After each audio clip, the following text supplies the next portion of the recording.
देश में 4 चरणों का मतदान हुआ है। 3 चरण की 164 सीटों पर अभी भी वोट डाला जाना बाकी है और ऐसे में हर पार्टी के अपने अपने दावे सामने आ रहे हैं। बीजेपी शुरुआत से कहती रही अब की बार 400 पार। कांग्रेस पार्टी अपनी सीटें नहीं बताती है, लेकिन ये जरूर कहती है कि बीजेपी 200 पार भी नहीं कर पाएगी इस बार।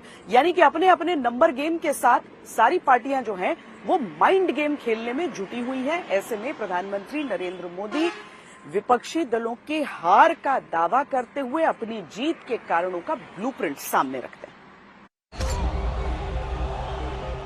इन चारों चरण में इनको चारों तरफ से चित्त कर दिया है जनता ने। मैं शर्त लगाता हूं, अगर वो 400 पार 200 पार नहीं कर सकते, जो भी कहना चाहे कह लो, 150 से एक ज्यादा नहीं आने वाली। तो अब की बार 400 पार के इस नारे ने ऐसा जादू किया कि विपक्षी दल चारों खाने चित्त हो गए। 140 करोड़ की जनता भारतीय जनता पार्टी को 140 सीटों के लिए भी तरसा देगी। निश्चित रूप से भारतीय जनता पार्टी और एनडीए मिलकर हम 400 पार के लक्ष्य को पार करने जा रहे हैं। 195 থেকে 200-র মধ্যে বিজেপি বড় জোর হলে করতে পারে। 70% सीटों पर देश में चुनाव होने के बाद बीजेपी का पहला दावा 400 पार तय है। दूसरा दावा 4 चरण में 270 सीटों से ज्यादा बीजेपी जीत चुकी है। बीजेपी का तीसरा दावा अब 3 चरण में सिर्फ 400 पार ले जाने वाली सीटें बची हैं। कांग्रेस, समाजवादी पार्टी और टीएमसी ने दावा किया 150 से 200 सीट ही बीजेपी जीत पाएगी।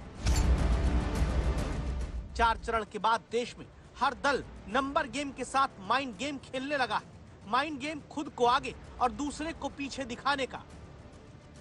इसी नंबर गेम में प्रधानमंत्री नरेंद्र मोदी अब तक 400 पार की बातें करते रहे, लेकिन अब तक चुनाव बाद 100 दिन का एजेंडा तैयार होने की बात भी की गई।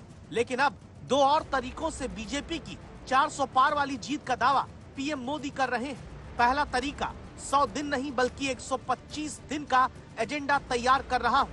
दूसरा तरीका, कांग्रेस इतनी सीट भी नहीं जीत पाएगी कि विपक्ष बनने लायक मान्यता पाए। नरेंद्र मोदी बुधवार को महाराष्ट्र चुनाव प्रचार के लिए पहुंचते हैं, जहां वो पहली बार चुनाव जीतते ही 100 नहीं बल्कि 125 दिन के एजेंडे की बात करते हैं। 100 दिन में क्या करना है, इसका ब्लूप्रिंट रेडी करके हम आगे बढ़ रहे हैं। ये जो मेरा 100 दिन का विजन है, इसको मैं 125 दिन का पीरियड तय करूं। जब राहुल और कांग्रेस की तरफ से 30 लाख नौकरी देने की तारीख तक ऐलान करते हुए दावा अपनी सरकार आने का किया जाने लगा। नरेंद्र मोदी के हाथ से चुनाव निकल रहा है, वो स्लिप कर रहे हैं और हिंदुस्तान के प्रधानमंत्री नहीं बनेंगे। 4 जून को इंडिया गठबंधन की सरकार आ रही है। 15 अगस्त तक भर्ती भरोसा स्कीम में 30 लाख युवाओं को रोजगार देने का काम शुरू हो जाएगा। तब क्या प्रधानमंत्री ने सरकार बनते ही 100 नहीं बल्कि 125 दिन के एजेंडे की बात कहकर युवाओं के लिए बड़े फैसले का इशारा किया। 25 दिन नए में जोड़ रहा हूं। मैं चाहता हूं कि मेरे देश के नौजवान, उनके मन में जो ख्याल आए वो मुझे भेज दें। मैं उसमें से छांट करके ये 25 दिन बढ़ा करके मैं उसमें उसको शामिल करना चाहता हूं। जब प्रधानमंत्री चुनाव में सिर्फ जीत नहीं बल्कि चुनाव के बाद 125 दिन के एजेंडे के ब्लूप्रिंट से विपक्ष की हार की घोषणा करते हैं, तब कांग्रेस और समाजवादी पार्टी एक साथ प्रेस कॉन्फ्रेंस करने आते हैं। बीजेपी की सीटों का पॉलिटिकल पोल बताते हैं। प्रधानमंत्री ने कहा कि 400 पार, अखिलेश जी ने अभी 140 कहा, राहुल जी ने 150 कहा है बीजेपी के लिए।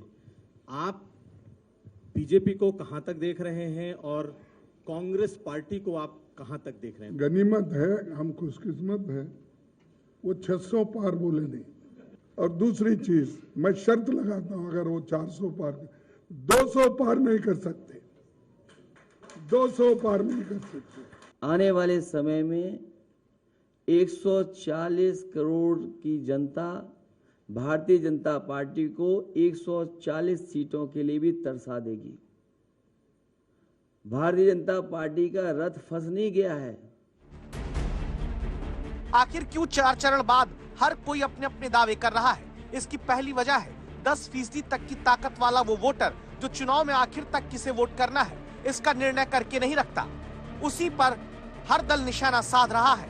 दूसरी वजह, अंतिम क्षण में वोट किसे करना है तय करने वाले वोटर को यह जताया जा रहा है कि दूसरे को वोट दिया तो वोट खराब हो जाएगा।